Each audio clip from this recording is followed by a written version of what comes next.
नमस्कार दोस्तों, मैं अंकुर उपाध्याय स्वागत करता हूं आप सभी का आपके अपने YouTube channel share market analysis में। यहां आप सभी के साथ बात करने वाला हूं पावर स्टॉक्स के बारे में। देखिए, पावर स्टॉक्स के बारे में बात करें तो अपने पास तीन मोटा मोटी बड़े लेवल पे पावर कंपनियां हैं। JSW energy, Tata power, Adani power, बाकी भी बहुत सारी हैं। आप ये मत कहना कि अंकुर भाई NTPC भूल गए, पावर ग्रिड भूल गए। मैं सरकारी कंपनियों को कैटर नहीं कर रहा हूं, मैं यहाँ पे प्राइवेट सेक्टर, और मैंने इनके बारे में काफी बार वीडियोस भी बनाई है, तो जिन पे हम कवर करते हैं, जिन चीजों को हम समझते हैं, वो ही आपके साथ डिस्कस करें तो वो ज्यादा बेटर है। मार्केट में जितने बड़े हाथ फैलाऊंगा उतना ज्यादा दिक्कत में आता चला जाऊंगा। वो कभी आप शॉप पे जाते हो तो आप क्या करते हो कि कोई चीज खरीदनी है आपने, आप ये भी देखते हो वो भी देखते हो, जितनी ज्यादा चीजें देखते हो ना कंफ्यूजन आता जाता है आपको। फिर एक समय आता है जब शॉपकीपर कहता है कि भाई साहब जितना ज्यादा देखोगे परेशान होगे, सिलेक्ट कर लो बस आप।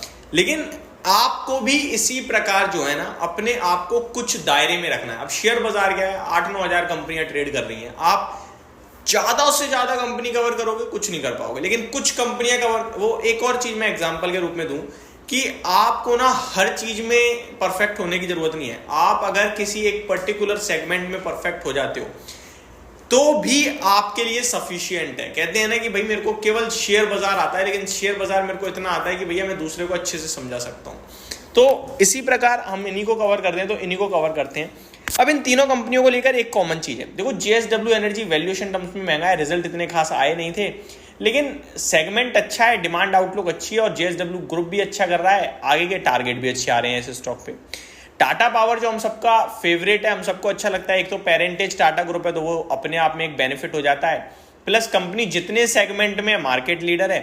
एंड तीसरे नंबर पे अदानी ग्रुप की, अदानी पावर की बात किया है तो वो अलग ही लेवल पे चल रहा है। तो अब करंट सिचुएशन क्या बन गई है, देखो मैंने आपके साथ JSW एनर्जी पे भी वीडियो कवर करी है कि 500 रुपए के करीब इन्होंने बायबैक किया, 600 रुपए के बार आई थिंक स्टॉक का प्राइस। मैं एक बार स्टॉक का प्राइस देख लेता हूँ सो दैट मैं कंफर्म कर पाऊँ। रिसेंटली स्टॉक ने बायबैक किया है, 570 पे शेयर का भाव है और 490-500 रुपए के करीब कंपनी का बायबैक आया है। अब बात करें बाकी के स्टॉक्स की, अदानी पावर, तो अदानी पावर में जो करंट लेवल पे अर्निंग पर शेयर है वो आगे चलकर थोड़ा और डिप मारेगा। और ये सारी चीजें मैंने Q4 के नंबर से पहले ही आपके साथ शेयर करी हुई हैं कि Q4 में अर्निंग पर शेयर थोड़ा घटेगा और Q1 FY25 में और घटेगा। क्यों घटेगा वो मैं आपको बताऊंगा अभी। And Adani Tata power last, अभी आप देख रहे हो ब्रोकरेज हाउस क्या कह रहा है, गोल्डमैन सैक्स 145% तक की डाउनसाइड देख रहे हैं। वहीं दूसरे स्टॉक की बात करें अगर हम सिटी, तो सॉरी CLSA 297 के टारगेट्स देख रहे हैं। तो क्या ये सही समय है इन स्टॉक्स में निवेश करने का, या फिर अभी इन स्टॉक्स को अवॉइड करने का सही समय है? इसी को इस वीडियो में मैं आप सभी के साथ कवर करना चाहूंगा। सबसे पहले कवर करते हैं JSW एनर्जी को। तो देखो, JSW एनर्जी का शेयर इन तीनों स्टॉक्स में सबसे महंगा ट्रेड करता है। 57 के पीई पे 99,000 करोड़ का मार्केट कैप है ऑलमोस्ट इस कंपनी का, और आपके लिए इस शेयर का भाव 570 रुपए पे ट्रेड कर रहा है। अब मैं एक एक करके सारी चीजें आपके साथ इस स्टॉक की डिस्कस करना चाहूंगा। अब मैं JSW एनर्जी की बात करूं अगर, तो जैसा कि बोला हमने 570 रुपए का भाव है और 99,000, ऑलमोस्ट 1 लाख करोड़ का मार्केट कैप है, वैल्यूएशन में सबसे महंगा है क्योंकि JSW ग्रुप है, प्राइवेट सेक्टर है और कंपनी में अच्छा ग्रो करते हुए दिखी है। लेकिन अभी मेरे को क्या लग रहा है ना कि स्टॉक ज्यादा ग्रोथ कर गया है अपने प्रॉफिट के हिसाब से।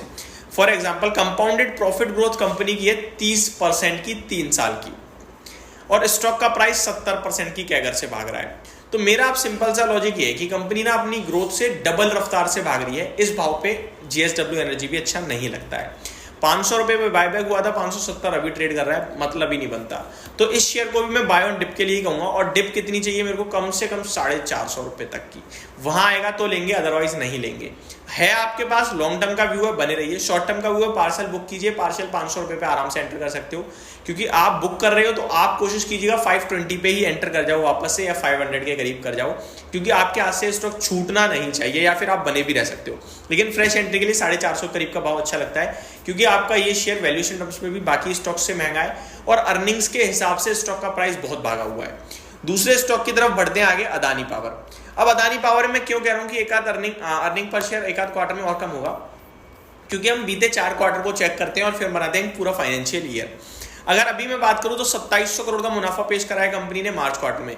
लास्ट ईयर जून क्वार्टर में पता है कितना था, 8,760 करोड़ का। अब जून क्वार्टर आएगा, उसमें 3,000 करोड़ मुनाफा पेश करेगी कंपनी, तो 5,000 करोड़ का मुनाफा कम होगा, तो अर्निंग पर शेयर ऑटोमेटिकली कम हो जाएगा, ईयर ऑन ईयर बेसिस पे देखेंगे तो कम हो जाएगा। तो मेरे हिसाब से ये कि 2 क्वार्टर दिक्कत हो सकती है, क्योंकि पहले 8,800 करोड़ को बेस बहुत मजबूत है, उसके बाद 6,500 करोड़ का बेस है, लेकिन उसके बाद आपके अर्निंग पर शेयर में आएगा उछाल। तो अगले 6 महीने मेरे को लगता है इस स्टॉक में आपको हल्की फुल्की करेक्शन आते हुए दिख सकती है। बाकी इस स्टॉक को मैंने काफी कवर किया हुआ है आपके साथ, निचले स्तर से बैठे हैं लेके 2,32,000 करोड़ का मार्केट कैप है, 600 रुपए के स्टॉक 600 के प्राइस पे मिल रहा है। वैल्यूएशन टर्म्स में बहुत सस्ता है, सस्ता नहीं है, बहुत सस्ता है। अर्निंग्स कम होंगी तो भी ये मैक्सिमम 15-17 के पीई पे पहुंचेगा, ज्यादा से ज्यादा, इससे ज्यादा नहीं पहुंचने वाला है। मेरा मानना है स्टॉक 550 के नीचे जैसे ही पहुंचता है आप लेना शुरू कर सकते हो, यानी कि इसमें ज्यादा गिरावट का वेट ना करें। Last but not the least Tata power. इस स्टॉक की बात करें तो अर्निंग्स के हिसाब से देखा जाए तो डेफिनेटली थोड़ा महंगा दिख रहा है पीयर कंपैरिजन में। इनफैक्ट पीयर कंपैरिजन में नहीं, खुद के पीई के हिसाब से महंगा है। इसका हिस्टोरिक पीई है 25-26 का, करंटली ये 37 के पीई पे ट्रेड कर रहा है, और यही चीज ब्रोकरेज हाउसेस हाईलाइट कर रही है। ब्रोकरेज हाउसेस का मानना है कि हिस्टोरिक पीई के पास पहुंचता है तो स्टॉक का भाव 300 रुपीज के करीब का निकल रहा है। सीएलएसए का 297 का टारगेट है, और गोल्डमैन सैक्स कुछ ज्यादा ही नेगेटिव हो गए हैं, 245। मेरे को लगता है 245 गोल्डमैन सैक्स का फालतू का टारगेट है, डराने वाली बात है, लेकिन सीएलएसए 300 एकदम ठीक बैठ रहे हैं। मेरे हिसाब से आपको 350 के आसपास से खरीदारी शुरू करनी चाहिए 300 रुपए तक, और लॉन्ग टर्म के लिए इस स्टॉक में मेरे को कोई दिक्कत नहीं दिखती है। वहीं आप टाटा पावर और जेएसडब्ल्यू एनर्जी में हल्की फुल्की प्रॉफिट बुकिंग कर सकते हो, बट टाटा पावर में मेरे को नहीं लगता आपको प्रॉफिट बुकिंग भी करनी चाहिए, उसमें बने रहो और गिरावट आए तो और खरीद सकते हो। तो ये मेरी तरफ से आपके लिए एक वीडियो थी, होप आपको सारी चीजें मैं समझा पाया हूँ। Thank you so much for watching this video, have a great day guys.